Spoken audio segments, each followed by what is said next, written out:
Bonjour à tous, je vous invite à écouter l'extrait de l'épisode que je vais publier dimanche. C'est un petit aperçu de la discussion que j'ai menée avec mon invité qui est, je ne vous le cache pas, absolument passionnante.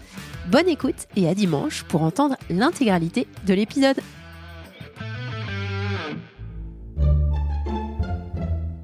Solène Niederkorn vous propose FinScale, un éclairage sur l'innovation dans le monde de la finance, de la banque et de l'assurance. Le must-do pour recruter sans se prendre les pieds dans le tapis. Xavier Roussillon, CEO et cofondateur de Futures. Il faut comprendre qu'en fait, il vaut mieux avoir 80% d'un beau gâteau de mariage plutôt que 10% d'un sandwich SNCF. Alors, ça paraît simple, mais en fait, et cette réussite... J'adore cette l'image. réussite, et cette réussite, elle a un prix. Et c'est ce prix-là, l'actionnariat salarié aussi.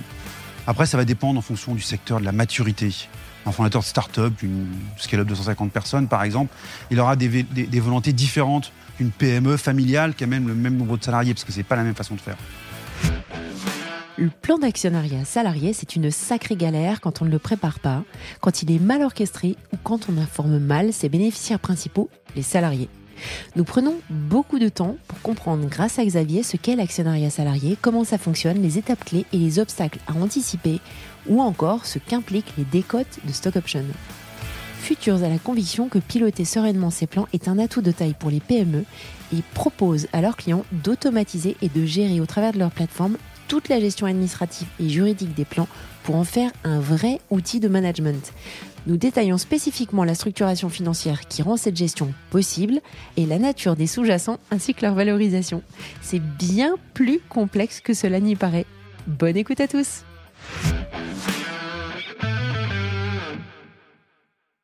Bonjour à tous, salut Xavier. Salut Solène. Trop contente qu'on se retrouve entre Lyon et Luxembourg pour prendre ce petit café en ce jeudi après-midi au Hoxton pour que tu viennes nous parler de Futures, que je suis depuis le tout début puisque y a un étudiant que j'avais à HEC qui bosse chez vous. Donc c'est par ce biais-là qu'on a été mis en relation. Exactement, et Clément. Clément, on te salue. Est-ce que tu pourrais te présenter à notre audience, à nos auditeurs s'il te plaît ? Avec plaisir. Donc moi je suis Xavier Roussillon. Donc j'ai 20 ans de B2B dans l'IT sur la monétique, les produits financiers en général. Ouais. J'ai débuté en tant que salarié, et puis en 2009, je rencontre Thibaut Ravizet et Benoît Lassarin, qui étaient fondateurs de une société qui s'appelle QuickSign, et je les ai rejoints en tant que troisième homme, lead founders, comme directeur des opérations et directeur du risque. Ça jusqu'en 2020, où je quitte toutes mes fonctions opérationnelles chez QuickSign, de manière à monter Futures avec Arthur Dagard, qui lui avait déjà monté 3 boîtes et on se connaissait depuis quelques années. C'était le bon moment pour nous de faire ça ensemble. Arthur et moi, on s'est rejoints là-dessus, sur le why de Futures, parce que l'actionnariat salarié, qui est le métier de Futures, on le connaissait à 360. C'est-à-dire que moi, j'avais eu de l'actionnariat salarié en tant que jeune collab. J'en avais distribué un paquet quand j'étais exec. Et puis en tant qu'investisseur et comme fondateur, j'avais vu des complexités. Et on avait fait le même constat. Le constat était que ça ne fonctionne pas. Et la statistique qui fait peur, c'est que 84% des plans d'actionnariat salariés ne satisfont ni les fondateurs, ni les collaborateurs. Alors que c'est un outil génial pour l'alignement des intérêts de tout le monde. Et c'est aussi d'ailleurs un sujet d'avenir. J'écoutais quelqu'un sur ton podcast qui en parlait. Enfin, la rémunération, aujourd'hui, elle est de plus en plus diverse. Il y a le salaire que tu vas toucher. Alors, il y a l'innovation, le salaire, il y a le fractionnement de salaire, actuellement, qui est très travaillé. Il y a tous les bénéfices qui ont été travaillés depuis 15 ans. Les cartes cadeaux, la mobilité, comment est-ce qu'on est de plus en plus à la carte, on demande, avec des remboursements automatiques à partir des comptes bancaires et plus un DRH qui pense savoir ce qui est bon pour tous leurs collaborateurs. Et malheureusement, l'equity de capital, qui fait partie de cette rémunération, il n'y avait rien avant Futures.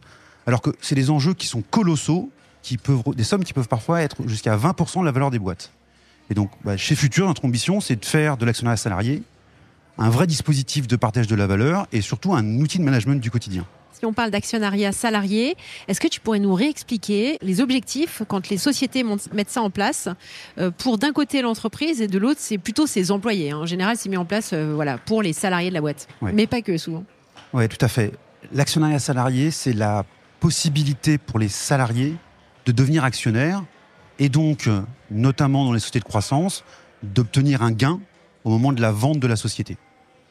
Alors pour l'entreprise, généralement, ça lui permet d'attirer, de retenir les talents, d'avoir quelque chose d'attractif. Ça leur permet aussi de... C'est mainstream aussi. Hein. Ouais, mais on le verra peut-être un peu plus tard, mais l'important, c'est justement pourquoi est-ce que c'est fait. Pourquoi est-ce que c'est mis en place. C'est aussi, je pense, pour l'entreprise, aller rechercher quelque chose de mieux travaillé. Il y a ce que fait Amazon, le Act as an Owner chez Amazon. C'est comment est-ce qu'on donne à tous les collaborateurs une vision long terme. Comment est-ce qu'on arrête cette mise sous le tapis des cadavres avant les bonus de fin d'année et que vraiment on se dise il faut voir loin. Et la pérennité de l'entreprise, c'est aussi ça. Pour les salariés, la première chose pour eux, ça montre qu'ils comptent dans l'entreprise. On entend souvent dire, les personnes elles disent j'ai des parts. Ouais, c'est psychologique. Hein. Ouais, c'est important. C'est-à-dire que je compte, je suis pas juste un passager clandestin dans l'aventure. Et évidemment un intérêt financier qui est un intérêt sur la valeur patrimoniale de l'entreprise qui peut, dans certains cas, représenter plusieurs années de salaire.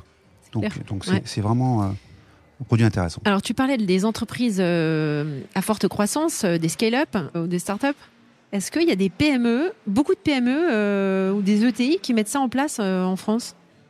Alors les deux existent. Les deux existent. Les start-up, c'est ce que tu dis, c'est mainstream, c'est-à-dire qu'en fait 90%, 95%, je crois que le chiffre, c'est ça. C'est le package de base. Voilà, package de base.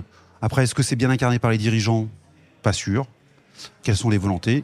Quand c'est un dirigeant de PME qui le fait, généralement, c'est quelque chose qui est très réfléchi.